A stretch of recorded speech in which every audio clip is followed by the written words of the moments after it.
pensar a poesia muito mais como força do que como forma, né? Quer dizer, não ter garantido uma forma, né? Assim, ter garantido forças, né? Propor essas intensidades. Se quiser, a poesia está muito mais do lado do informe do que da forma, né? Para mim, a poesia está muito mais... quer dizer, o que eu quero dizer com isso não é exatamente isso. É que a poesia, a forma da poesia é a marca do informe que nela atua. É isso que eu queria dizer, entendeu? Assim, acho que a forma é uma marca de uma pura intensidade que atua ali na forma e que nunca deixa a forma se enrijecer, né? Porque essa intensidade é força. Então, como que essa forma tem que ser porosa à força de maneira que não seja uma forma, mas seja uma força também, ainda que uma força escrita, né? Ainda que uma força que consiga as palavras que a sustentem, né? E que muitas vezes a criem também, as palavras me criam intensidade, né? Então, como se o poema fosse um campo de intensidades, né? Assim, sei lá, não sei o termo, uma rede elétrica, uma força marítima, uma trepidação, entendeu? Assim, todo enclausurado no campo de relâmpagos. Nava, né? Assim, um dos poemas mais belos, assim, um dos poetas que eu li com maior admiração. Quando eu descobri a poesia do Nava, foi um acontecimento, porque foi uma descoberta relativamente tardia, né? Assim, que não é uma descoberta do meu momento ali inicial, uma descoberta tardia.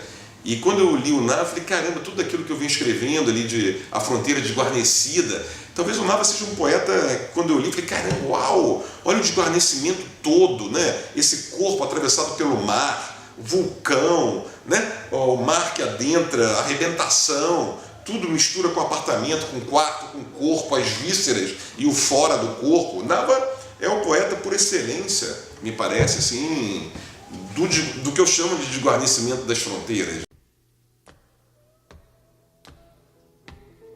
É o poema enquanto meio, não como, né, o poema enquanto próprio meio, enquanto meio sem fim, eu poderia dizer assim. O poema é isso que traz o ter lugar da linguagem, né? Assim, mas claro que o poema é político de diversas formas, né? Assim, de muitas maneiras. Quer dizer, uma das maneiras do poema ser político, me parece, é em relação a esse próprio gesto de lidar com a linguagem de uma maneira em que a linguagem não está pronta, né? De uma maneira que a linguagem não está pré-determinada, de uma maneira que não possa haver um preconceito, porque no senso comum nosso somos impregnados de preconceitos. E quando eu estou dizendo impregnados de preconceitos, são preconceitos da própria palavra mesmo, né? Não estou nem dizendo dos casos graves, entendeu? Estou dizendo assim de casos mínimos que a gente... Casa, a gente sabe o que é casa, a gente faz uma ideia do que é casa. Amor, a gente faz uma ideia, o senso comum faz ódio, o senso comum faz... Está tudo preconcebido a princípio, né? Estranhamente está tudo preconcebido. Eu acho que o poeta se dá conta, num certo momento, de que não está nada preconcebido. Ou pelo menos assim, atravessa o poeta uma perda desses sentidos que estão garantidos, né? Então o poeta é esse que, caramba, o que é o amor que eu estou sentindo? Eu não sei falar, entendeu? O que é, né? E como é que se lida com essa desarticulação que você precisa então, né, fazer com que da desarticulação alguma articulação seja possível, mas sem perder essa desarticulação do qual a articulação proveio, né? Eu acho que essa poderia ser uma primeira importância política do poema, a revelia do tema dele, né? Assim, ou seja, um certo modo de entrada no sentido que não deixa o sentido estar a priori garantido, né? Quer dizer, o poema é por excelência, se ela é uma habitação, como a gente estava falando antes, é uma habitação completamente instável, talvez seja mais precária no sentido de uma instabilidade. Ela não te dá a segurança que a parede nos dá, entendeu? Assim, uma proteção, parede, teto, né? Isso é uma construção que nos protege, nós queremos essa proteção. Eu acho que a habitação no poema é uma habitação que não nos dá uma proteção, muito pelo contrário, ela nos joga numa desproteção. Daí essa questão da intensidade, de forças que eu estou repetindo tanto hoje aqui, né? Assim, mas né?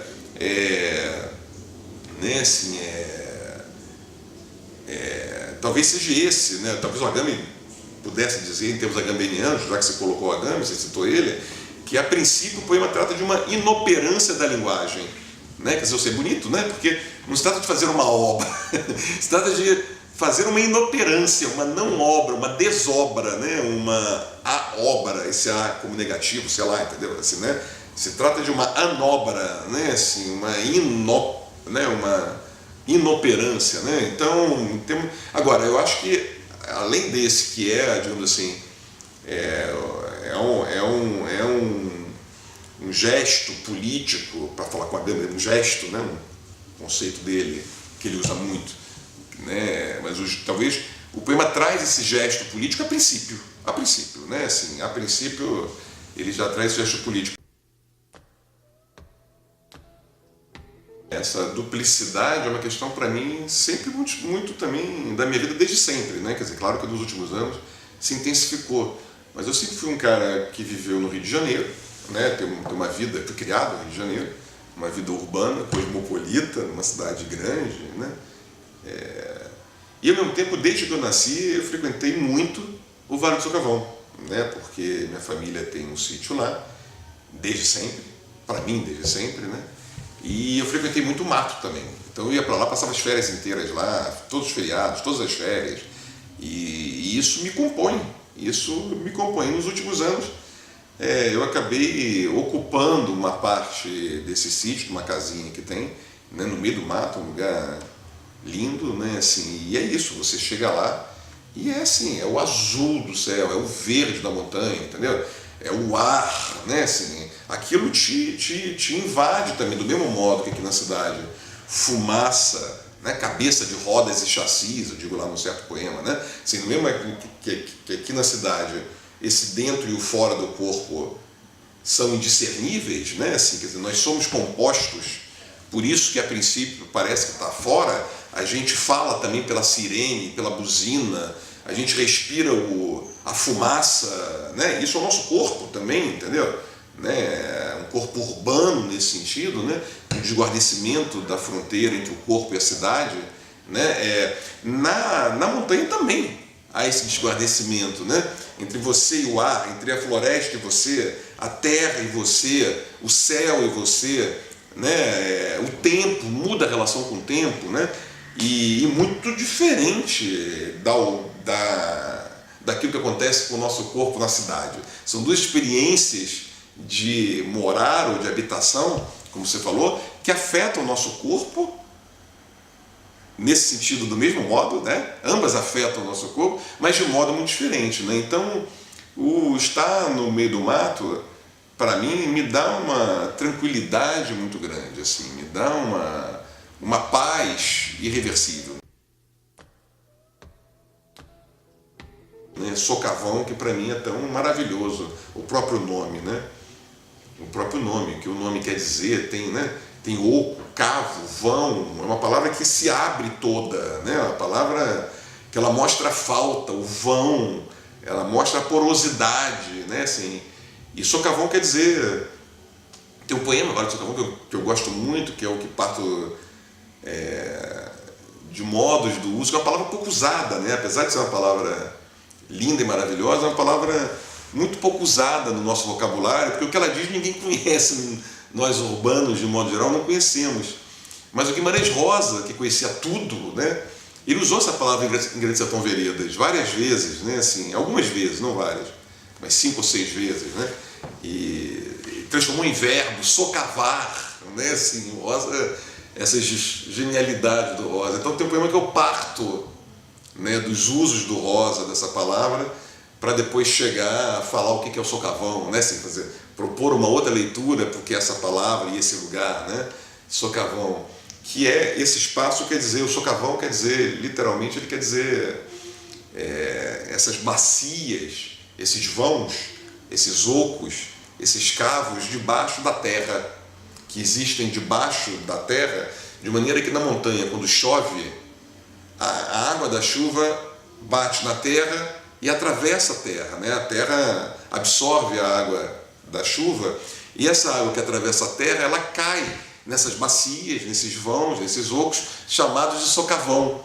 Como é montanha, esses vãos descem e a água desce, obviamente, nesses vãos debaixo da terra na montanha. E quando ela encontra uma saída, é a nascente. é a fonte, né? Assim, a saída daí. Então, eu fiquei brincando, quer dizer, durante muito tempo, né? Eu gosto dessa ideia de que porque fonte é uma imagem muito usada pela história da poesia, né? Um topos da poesia, da fonte. E aí o Sr. Cavão tem essa brincadeira para mim de ser a fonte da fonte, né? É anterior à fonte. É Urfonte.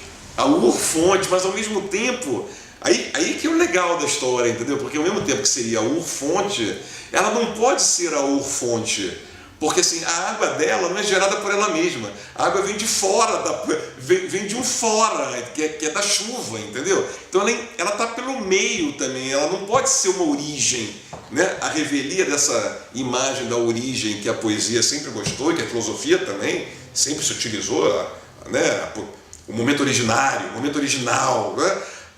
O Sr. Cavão traz isso tudo, né? Porque ele que seria a origem da origem nessa imagem, ele deixa de ser origem porque a água não provém dele, provém da chuva, então está tudo pelo meio.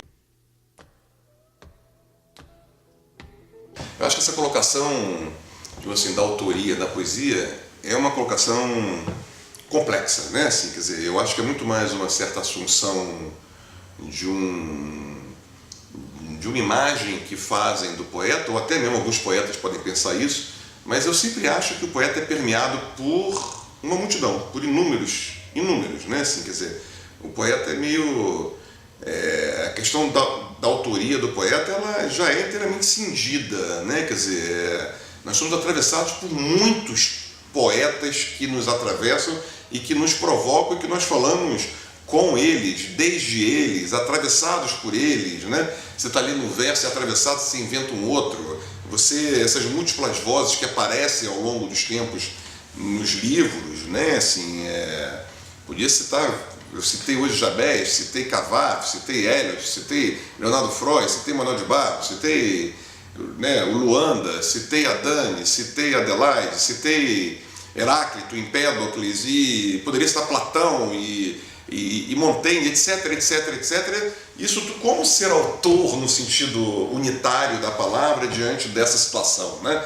Quer dizer, eu acho que a situação da autoria, ela acabou sendo uma situação muito mais jurídica do que propriamente poética, né? Uma situação que se fortalece ali no século XVIII, XIX, entendeu? Como uma questão da autoridade, né? Autoridade, né? Assim, e o autor jurídico detém os direitos autorais, né? Eu acho que é muito mais nesse sentido que acabou permeando, né? Do que no sentido dos poetas sempre se falaram que a poesia vem de fora, sempre. Platão, né? O primeiro a falar que o poeta é fora de si, né? Homero com a musa, né? Keats, quando fala que o poeta é sem identidade, sem personalidade, né? Rimbaud, que o poeta é o outro, que eu é o outro, né? E Pessoa com os heterônimos, né? Então, assim, eu acho que o poeta é sempre, né? Mário de Andrade, eu sou 300, sou 350, né? Quer dizer, eu acho que os poetas sempre têm essa noção muito forte de que eles não formam um sujeito,